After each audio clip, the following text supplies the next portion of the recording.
What is going on, Trash Talkers? We're back with another episode for you. Today's video, we're going to give you our Overreaction Monday takes on some of the best and worst that we saw from Week 9. All that and much more coming your way right now!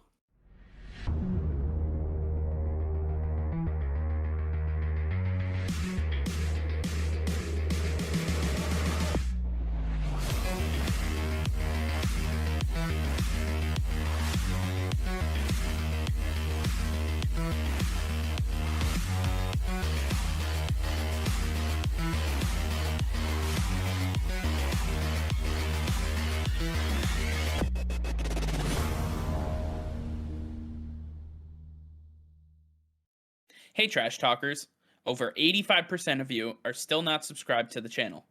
Please be sure to hit that red subscribe button and turn on notifications, as it will help us create more daily content for you. Thank you and enjoy today's video. Alright Nick, Week 9 is almost in the books. As always, we have Monday Night Football tonight, but we'll get to that a little bit later. We saw some of the best and worst football that I might have ever seen in the history of watching this sport. I mean, so many upsets, especially in the early window. We saw the 1 o'clock games really get off to a terrible start, and then things really didn't get much better throughout the day. A lot of close calls, a lot of big issues, but I want to start off with probably the biggest upset that we saw, one of the Broncos and the Cowboys. The Denver Broncos go into Jerry World, into Dallas, and not only beat the Cowboys, they destroyed them. I mean, the Cowboys looked not only anemic, just like they didn't even want to play football. Like, they weren't there. They didn't think they were going to have any competition. They should have been given the win. What did you see from this game that, Dak Prescott, Ezekiel Elliott just didn't play at all? Yeah, I think it's just the entire team played down to their competition. They saw that Von Miller was gone. They saw that Teddy Bridgewater wasn't playing very well, and they said, okay, we can, take a couple days off. We don't have to practice as hard. We don't have to study as hard. And guess what? The Denver Broncos showed up prepared, and they were ready to take on the wide receiver talent that the Cowboys have. They were ready to handle Ezekiel Elliott and Tony Pollard. And then Dak Prescott didn't know what to do. This offense was completely stagnant for the majority of the game. On defense, we just saw these receivers getting open left and right. They let Cortland Sutton get covered by Trayvon Diggs, but then everything else was open. Tim Patrick was open. Jerry Jeudy was working out with them. Javonte Williams and Melvin Gordon both had great games. There was nothing that this defense was doing that was special, that was really helping them out. This was not the same Cowboys defense we have seen all season. No, I agree 100%. And I think we have to go back to the Cowboys-Patriots game in Foxborough, where the Patriots, they kept that game extremely close with the Cowboys. And Damian Harris had 18 carries, 101 yards, and a touchdown. You see Javonte Williams had 111 yards rushing, Melvin Gordon smacking it in with a touchdown. I mean, they were just explosive on the ground, and the Cowboys couldn't stop it all day. I mean, I looked up at one point, and it was 27-0. It was 30-0 before the Cowboys even decided putting up points. So 30-16, it looks like a 2-possession game. That was during garbage time when nothing else was happening. This was an all-out blowout. Mike McCarthy has to get this team right, and I know you're not a big Mike McCarthy fan, but the Dallas Cowboys are in a world of trouble if they cannot fix their issues right now. Do you think it was just a lack of focus, or do you think there's more to this story than just playing down to competition? No, I think that the ship will right itself. I think that Dak Prescott will get this team back under control, and I think they now really need to get Michael Gallup back. He's on IR, but he's been eligible. Now you got to bring him back, get him fully ingrained into this offense again, because this is getting towards the second half of the season. You need to make sure you're right when you make the playoffs, when you enter that spot, because you cannot make a mistake from there on out. All right, that's enough of the Cowboys. Let's move on to our second down, where we talk about the Jacksonville Jaguars taking down the class of the AFC, the Buffalo Bills, in what was one of the most bizarre outcomes and just overall games that I saw this year and possibly in my lifetime. A 9-6 final score where the Jaguars didn't do anything special. Trevor Lawrence was knocked out of this game for a little bit, came back and got strip sacked. It was recovered by the Bills, and they did nothing with it. The Bills couldn't get anything going offensively. Defensively speaking, they showed up. They only gave up 9 points to the Jaguars. I mean, when it's all said and done, that's really good to give up to an opposing NFL offense. So I credit the defense. Where was the offense? Where was Diggs? Where was Gabriel Davis? Where was Cole Beasley? Where was Devin Singletary, Zach Moss? I mean, you think about all the weapons on this offense. It seems like without Dawson Knox, they have become one of the most anemic offenses in the NFL. Yeah, I think part of the problem is they're just so one-dimensional. Right now, Zach Moss, Devin Singletary, these guys aren't doing anything. Josh Allen is their best running back, and he can't be a one-man show. They're going to send a heavy pass rush at you, and that's exactly what we saw from the Jacksonville Jaguars. The other Josh Allen, the better Josh Allen on the day, was showing that the offensive line for the Buffalo Bills cannot handle this strong pass rush. Josh Allen, being the best thrower of the football and runner of the football, is going to get stopped if you put that pass rush in his face, and that's exactly what they did. This offense couldn't do a single thing. Yeah, it was absolutely incredible. You talked about Josh Allen for the Jacksonville Jaguars. Both 7th overall picks in their respective drafts, so it's definitely a nugget of information to keep there. And obviously, we listened to Scott Hansen and the NFL Red Zone crew, and he was so hyped to talk about how Josh Allen for the Jaguars was the first defensive player to sack somebody with his namesake on the other side of the ball, not only sack, but also get an interception and a fumble recovery. Josh Allen for the Jaguars was clearly one of the best players we saw all weekend long. Just incredible talent. Kudos to him. Kudos to the Jaguars. It seems like they're starting to figure some things out, and beating the Bills is no easy feat, so kudos to them for sure. All right, for our third down, I want to talk about an AFC North division rivalry where we saw the Cleveland Browns absolutely trounce the Cincinnati Bengals. 2 straight losses for the Bengals after they've been reeling after Mike White lit them up for over 400 yards passing. Now they're falling to the Cleveland Browns without Odell Beckham Jr. With all the turmoil that the Browns went through this week, I really didn't think they had a whole hell of a chance. And the Bengals, they just came out flat, and it got even worse when Denzel Ward was able to take that 99-yard interception to the house and really set the tone for the game. It was 14-7 by the time the Bengals figured out what was going on. The Browns scored another touchdown on top of it, and they just never looked back. Nick, what'd you see from this game that shows why the Bengals need to be worried about their team?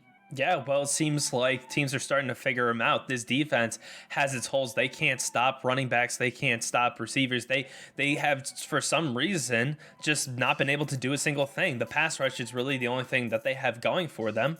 But teams are figuring out that if they get the ball out fast to those running backs, that it's going to be a lot easier for him. And we saw Nick Chubb doing it in the run game. He was absolutely blowing this defense apart. The offensive line for the Browns really showed up. I think this is really just more of what we're going to see from the Browns moving forward, because the Cleveland Browns last year, after they lost Odell, started to pick up the pace. And now we see that with Odell completely out of the picture. Seems like everybody feels a little bit more comfortable. They have their role back from which was the post-injured Odell last year. They got back to that same role. They feel more comfortable in that role. And now things are starting to gel a little bit more. Baker is able to do what he needs to. And Kevin Stefanski is now relying more on the run, which is helping out this team a lot. Yeah, it was definitely interesting to see that Jarvis Landry actually didn't pick up the slack that OBJ left out there. It seemed to just come in the running game. Honestly, Nick Chubb was relied upon well more than he was in the last few weeks. I mean, it seems like Stefanski really got back to his ways that he had even in Minnesota that got him the head coaching job here in Cleveland. So I'm interested to see where the Browns can go right now. They have a tough matchup ahead of them, taking on the New England Patriots in Foxborough, Massachusetts. So it's going to be one hell of a matchup for them in Week 10. But the Cincinnati Bengals, I mean, I'm not ready to let them off the hook just yet. This team, I told you I was never really a big believer in them. I started to believe, and all of a sudden, lose to the Jets. Now they lose to the Browns.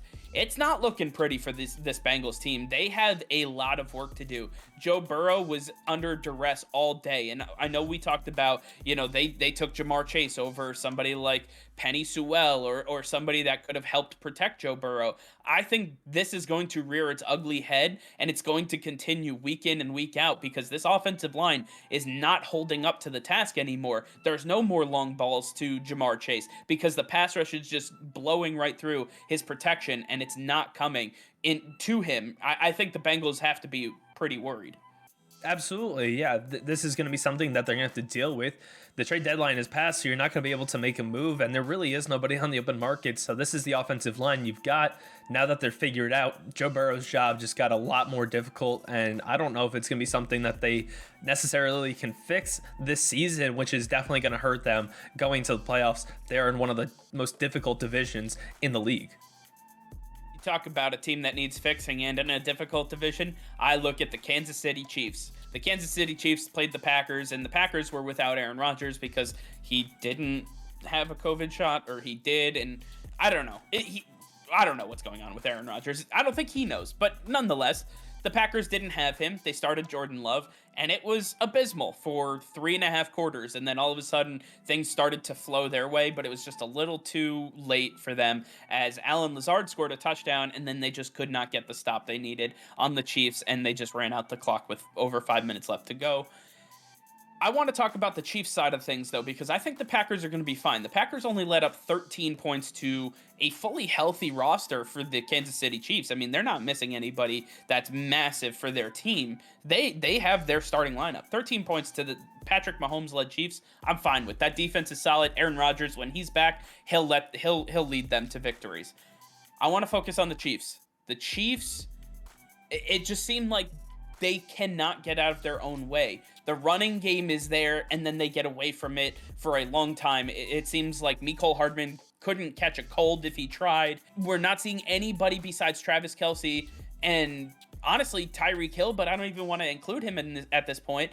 We don't really see much production out of this. Patrick Mahomes was held to under 200 yards passing in a game where he could have very easily lost. If that's not Jordan Love on the other side, they get blown out of this one by far. I mean, it wouldn't even be close. Yeah, and we're talking about a Green Bay Packers defense that is led in their cornerbacks group by Kevin King, that guy who famously left Scotty Miller wide open at the end of the first half against the Bucs that helped them get to the Super Bowl last year. Kevin King absolutely took care of Tyreek Hill in this matchup, and you saw the rest of the defense able to handle the offensive line. The pass rush was great. You saw the run defense was solid. I mean, even when Kenny Clark came out, the Packers defense still held together. You see the Green Bay Packers really playing well right now on defense, and like you said, they're going to right this as soon as Aaron Rodgers comes back. But yeah, I think really we're just got to keep looking at the Kansas City Chiefs as a team that is in sort of a rebuild. They need to fix this offensive line a little bit more, whether that's in the coaching staff or trading some of these guys out that they just brought in because they're just not working out. Or you gotta fix the linebackers and the secondary because the defense is still a massive problem. The fact that Jordan Love, who looked horrible, was able to gather some yards and Aaron Jones was able to gash you for a ton of yards, you just can't let that happen. There's no reason why the Chiefs defense didn't hold the Packers to 0 points. The Jordan-led team didn't deserve any points, but somehow they were able to put some together with just how bad the Chiefs defense are playing. The Chiefs are just playing atrocious all season long, and it's not. I don't know what necessarily can be done because, as you talked about, we're past the trade deadline. They didn't go out and get anybody. They didn't go grab, not that a Kyle Fuller was available to them, but a Kareem Jackson or somebody that could have helped them on the defensive side of the ball. You have Jerron Reed, you have Chris Jones, you have Dee Ford. This defensive line's not gaining a whole hell of a lot of pressure. They are not getting a lot of looks at the quarterback. I'm telling you, if that was Aaron Rodgers, this was a blowout, and the Chiefs would be 4-5, not 5-4. They're lucky they didn't have to face a fully healthy Packers team. But nonetheless, I think that the Chiefs have a lot of issues right now. They have to face the Chargers and the Raiders in their division, and the Broncos. The Broncos obviously beating the Cowboys. They are not an easy defeat right now. I think the Chiefs could possibly be one of the worst teams in the AFC, also in their division. But before we go, I want to ask you this, Nick. Something was brought to my attention by one of our fans, and it is called the Manning curse.